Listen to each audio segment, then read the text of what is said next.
独家的消息，新冠病毒疫情呢扫过全世界，一个住伫美国华盛顿特区的台湾魔术师，伊叫孙平，透过影片分享伫美国的防疫生活，伊去大卖场买物件，包括鸡卵啦、卫生纸，甚至这个酸仔糕，也就是冰淇淋，拢互买了去啊。因为这个维吉尼亚下令停课，孙平目前呢虽然讲暂时无公开表演的机会，不过伊用电脑伫个厝教外国人中文，会使趁外路啊。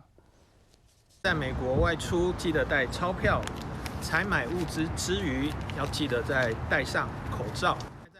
一张纸票瞬间变成喙烟。住伫美国的台湾魔术师孙平，伫疫情期间只会当用魔术带来一寡欢乐。所有架上的卫生纸几乎已经被抢购一空了，只剩下这些。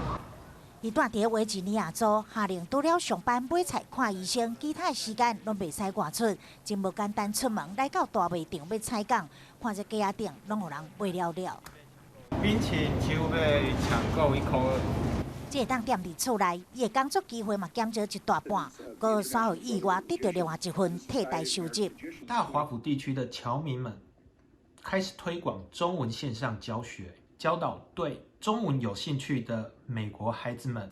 美国受到疫情的影响，和生活行动处处受限，袂当随意出门拍拍照。违者将可以罚$5000，甚至关起来1年的时间。